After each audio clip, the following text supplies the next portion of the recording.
Boa noite, me chamo Aristeu e a gente vai apresentar um pouquinho o trabalho sobre o tecido conjuntivo, né? Para a gente entender direitinho o tecido conjuntivo, ele tem três componentes principais, que são as células, as fibras e as substâncias fundamentais, né?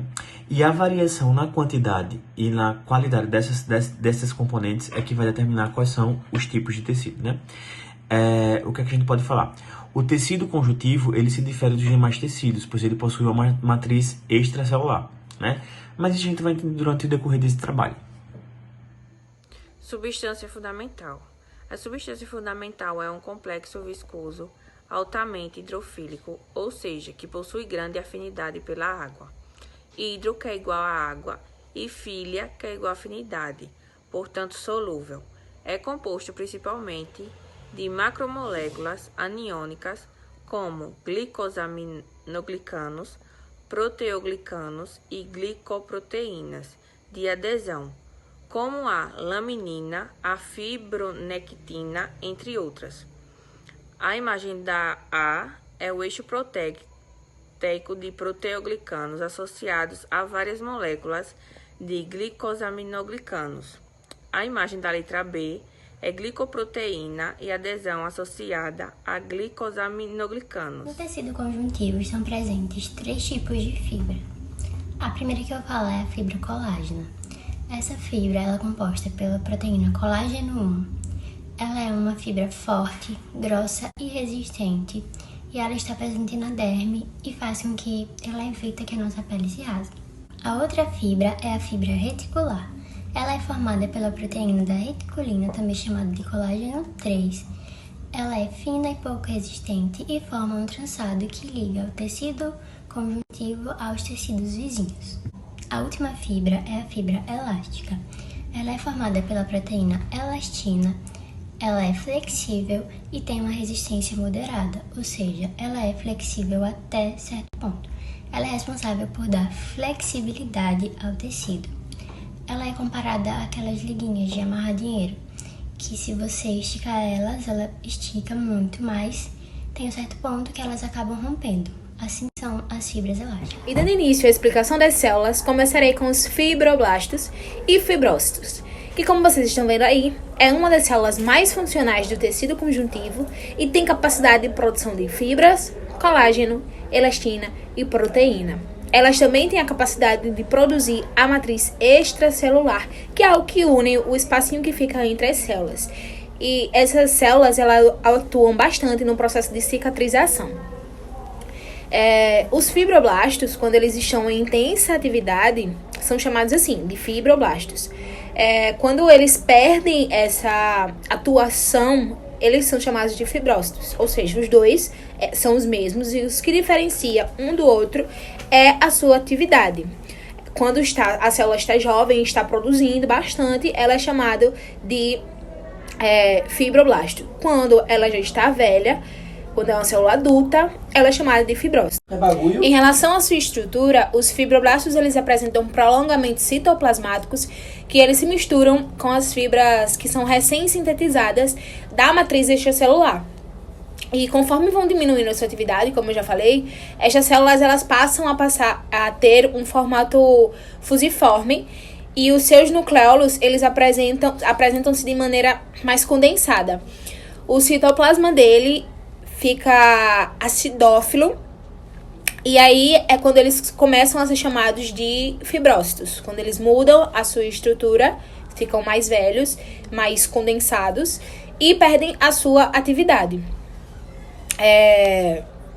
Eles possuem o seu citoplasma rico de retículo endoplasmático rugoso, de ribossomos, de complexo de Golgi e de mitocôndrias. Os macrófagos, como o próprio nome diz, são grandes células que englobam as células que são nocivas ao nosso corpo.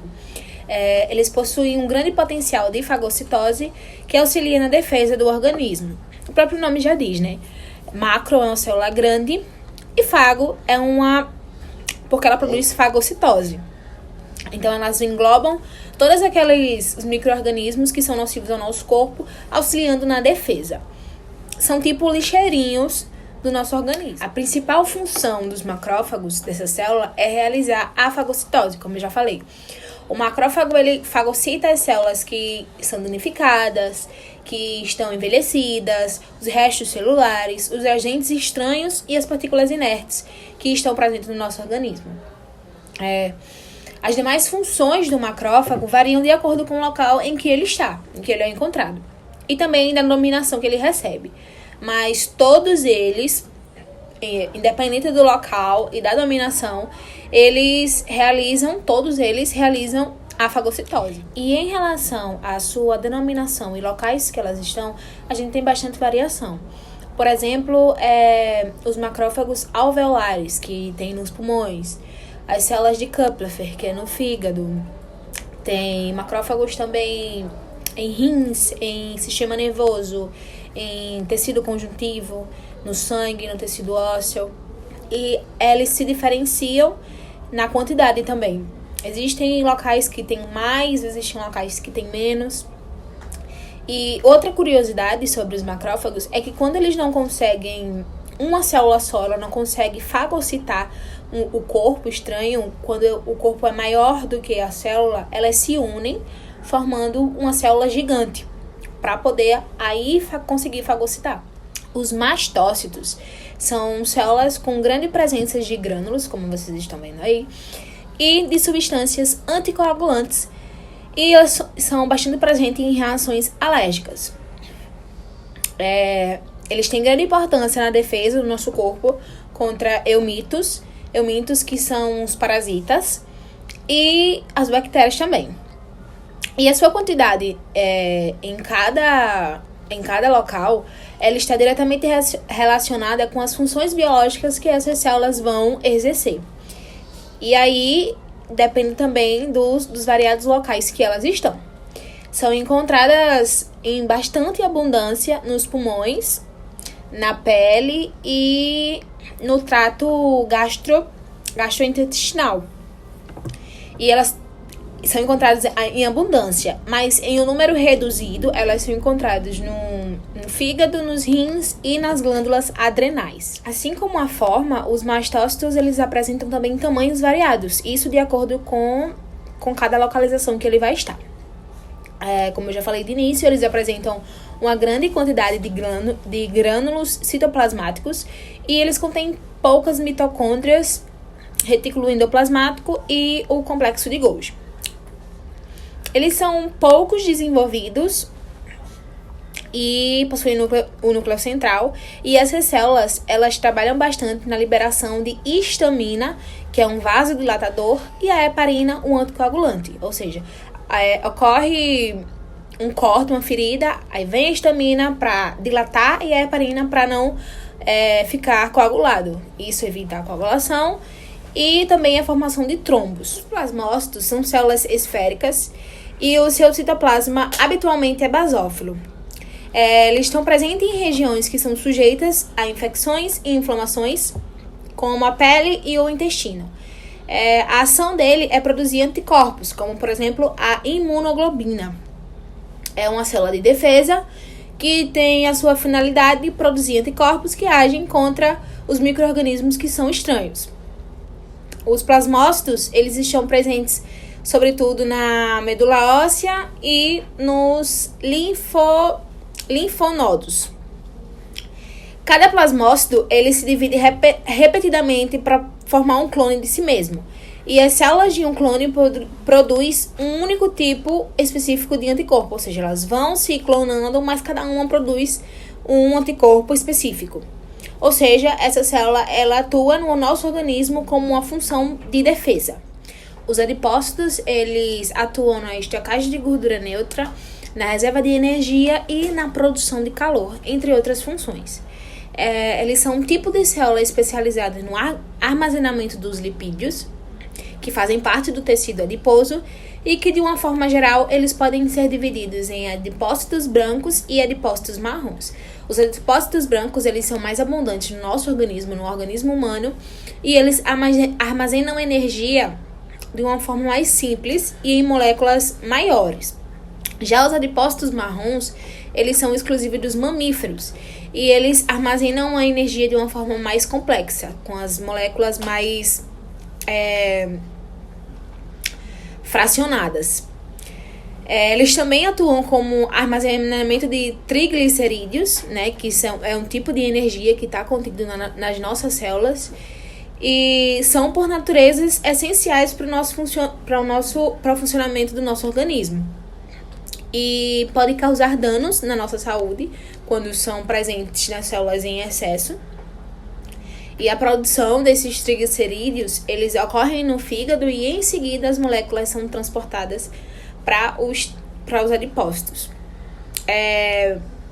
Os adipócitos, eles também têm uma função de proteção mecânica, onde as camadas de gordura são bastante essenciais para que a gente tenha uma barreira contra choques, contra traumas, e eles podem ser originados tanto do meio interno quanto do meio externo. Também tem função de isolamento térmico e de regulação do nosso metabolismo. Finalizando com os leucócitos e as suas variações, elas em geral possuem uma função de fagocitose, de liberação de histamina e heparina, que são os mediadores químicos, e produção de anticorpos. Essas células também são chamadas de glóbulos brancos, que são elementos que tem no nosso sangue e possuem a função de defesa contra os organismos que são estranhos. São produzidos na medula e existem 5 tipos na nossa corrente sanguínea. Em relação à sua característica, elas são células incolores que atuam na defesa do corpo, como eu já falei, e nos protege de organismos que são invasores, e elas também desencadeiam algumas respostas imunológicas. São os leucócitos, como eu já falei, já produzidos na medula óssea, onde a maioria dessas células as amadurecem e a partir daí elas são levadas aos vasos sanguíneos para entrar em ação com as outras células que estão no sangue. Os leucócitos, eles podem ser divididos em 2 grandes grupos, que são os granulócitos e os agranulócitos. No primeiro grupo, eles apresentam grânulos no seu citoplasma e o núcleo, eles possuem um formato irregular. E os leucócitos também, por conta do seu núcleo, eles recebem esse nome, eles recebem o nome de poliformonucleares, que são os granulócitos. Já os agranulócitos, eles não possuem grânulos e apresentam um formato do núcleo regular. Os granulócitos são classificados em 3 tipos diferentes, que são os neutrófilos, os eosinófilos e os basófilos. Já os agranulócitos, eles podem ser divididos em 2, os linfócitos e os monócitos. Essas células têm por principal função atuar na defesa do organismo. Eles reproduzem a fagocitose e a produção de anticorpos. Vamos falar agora um pouco da divisão desse tecido conjuntivo, né? O tecido conjuntivo ele pode ser dividido em 2 formas, como vocês podem ver nesse slide, né? Que é o tecido conjuntivo propriamente dito e o tecido conjuntivo de propriedades especiais. O tecido conjuntivo propriamente dito, ele pode ser dividido em frouxo e denso. O denso, ele pode ser dividido em duas características, a modelada e a não modelada. Já o tecido conjuntivo de propriedades especiais, ele pode ser dividido em 4 características, que são o tecido elástico, o tecido reticular, o tecido mucoso e o tecido conjuntivo adiposo, que a gente vai entender um pouco mais à frente. Como vocês podem ver nesse slide, o tecido conjuntivo frouxo, ele é o mais comum dos tecidos conjuntivos, certo? Ele preenche os espaços de outros tecidos, né? Ele serve de apoio, ele também nutre o tecido epitelial. Ele está sobre toda a pele do nosso corpo. Ele envolve nervos, músculos e vasos sanguíneos linfáticos. As características importantes disso é que ele também desempenha um papel importante no processo de cicatrização, né? É um tecido delicado e pouco resistente à tração. E também a sua substância fundamental, sua característica específica é viscosa e muito hidratada. O tecido conjuntivo denso, aquele que é dividido em modelado e não modelado, ele tem uma resistência à proteção, ele oferece essa resistência, né? Ele predomina em fibras colágenas, como foi dito acima, e ele possui pouca substância fundamental chamada amorfa, ele tem pouca disso. E dependendo dessa organização, dessas fibras, é que a gente pode classificar em modelado e não modelado, né? O não modelado é quando as fibras estão entrelaçadas e dispostas em feixes, que não apresentam orientação fixa. Ou seja, eles não possuem uma moldura, eles possuem uma falta de modelação. Já o modelado é quando essa orientação é fixa, ele possui uma característica especial e permanente, né? O não modelado, ele envolve os órgãos internos, como o fígado, o baço, o osso, a cartilagem e a parte profunda da pele, né? E já o tecido modelado, ele ocorre nos tendões e nos ligamentos, né? São características importantes. O tecido elástico, como a gente já disse, ele é pouco encontrado.